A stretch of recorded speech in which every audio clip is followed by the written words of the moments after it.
They're like, well, we can't find this flight. Another one's missing. This was something that none of us even fathomed. I thought the world was ending.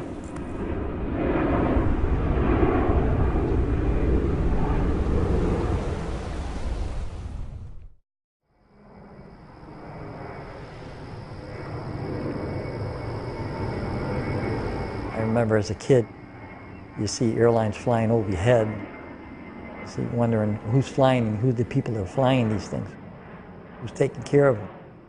Sal Mizuraka considered himself lucky to get a job at American Airlines in 1970.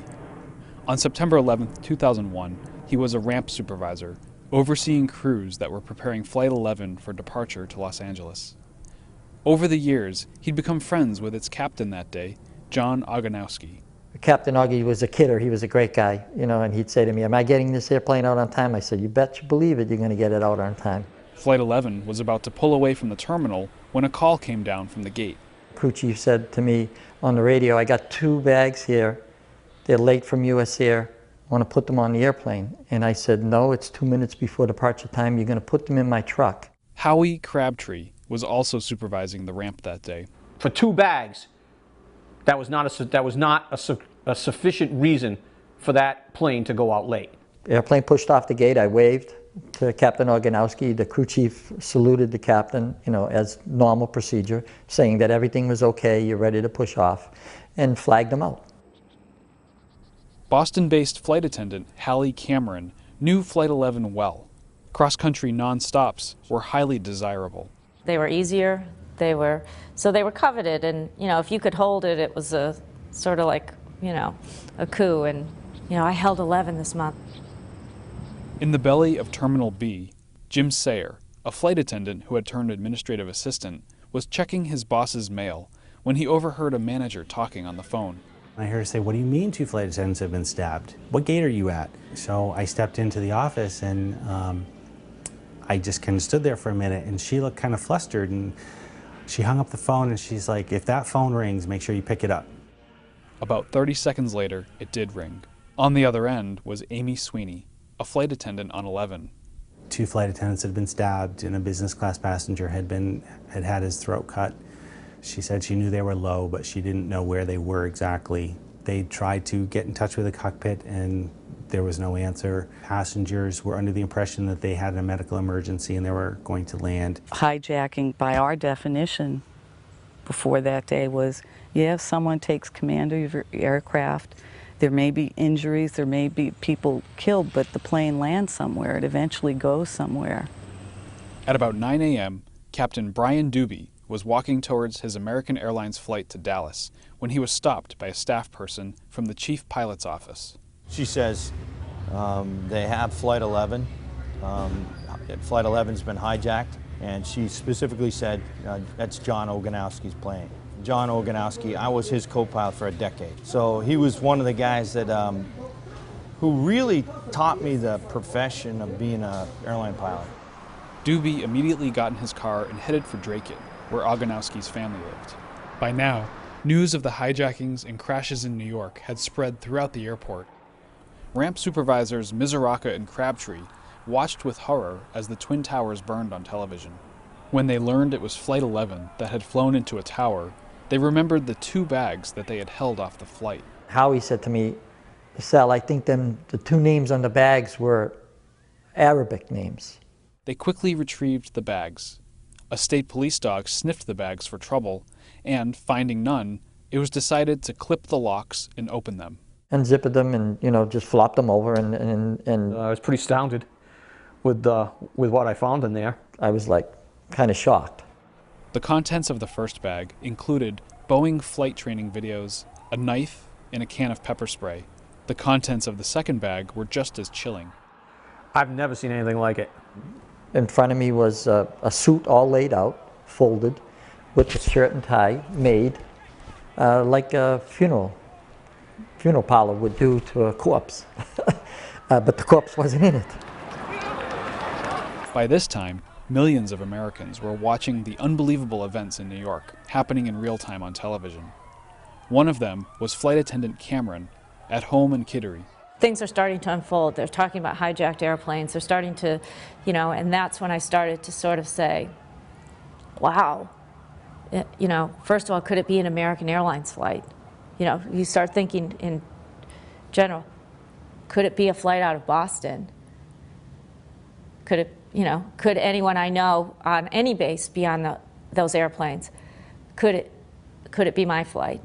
Cameron was supposed to be on Flight 11, but the evening before, feeling like she might have sunstroke from a long day outside, she had called in sick. And then when they announced that it was Flight 11, I hit the floor, and, you know, I've never experienced anything like that. They really did it. I couldn't believe that was happening to my airline and to my airplane that we took care of not an hour ago, you know, and the people that were on the airplane. The MOD had pulled up the crew list on the other computer, and I don't know why, but as soon as I swung around, I saw a girl's name on there, Jeannie Roger. Sayer had gone through flight attendant training with Roger. She had been on standby the morning of September 11th and was called up to take Cameron's place on Flight 11. You know, I do think of Jean and, you know, and her parents. I've seen interviews and read interviews from her parents. It's still there, you know? It doesn't go away.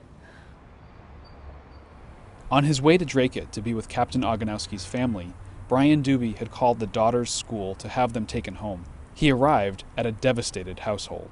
They were just really beyond emotional. They were just kind of just trying to sort out a new center, a new gravity, a new reality. At home in Kittery, flight attendant Cameron was experiencing a new reality of her own. I felt like a ghost. People started coming to my house, coming up the driveway with flowers, and some knew that I was home, some did not. And it was like my funeral with me there. Later, she was awoken in the middle of the night by her husband. And he was holding me and just sobbing. And he's not that kind of guy. I was awake then.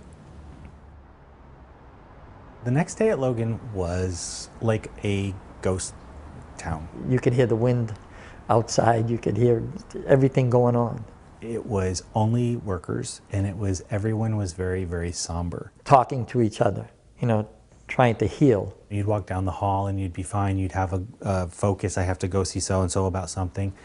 And halfway there, you just break into tears. And this went on for, God, a couple of weeks at least. For most American Airlines employees, returning to work, though painful, was their only option. It was, first of all, your livelihood. After we got the planes back up in the air, then the airline started realizing how much that cost them. So then we started talking about layoffs. And from that point on, it just became trying to get the company to survive. I do remember, and I think about this often, the first time I closed the door on our flight attendant. It's a very secure door. And for them, the job has changed. They started having training to help us in self-defense techniques and help us to alleviate any breach towards the cockpit. It was always back here. Is it going to happen again? Are they going to do this again? You know, am I strong enough? Are we looking in the right places on airplanes? Are we doing the right things with bags? Mizoraka left American Airlines 3 years later. So did many others. For some, leaving Logan behind has been a key step in moving on. You know, the guilt has subsided. I still obviously am very emotional over the fact that somebody went in my place. You know, I don't feel like I'm living on borrowed time or any of that. I don't feel that way. I feel like, you know, for whatever reason, I'm supposed to be here.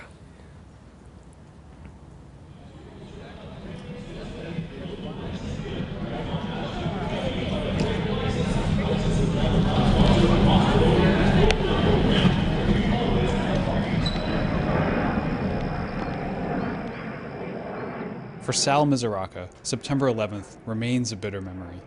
But recently, it has taken on new meaning. My son approached me with his fiance and said, "Dad, we're getting married." I said, "Congratulations." And he said, "We're getting married on September 11th. He said, "The venue that I want is only available that day."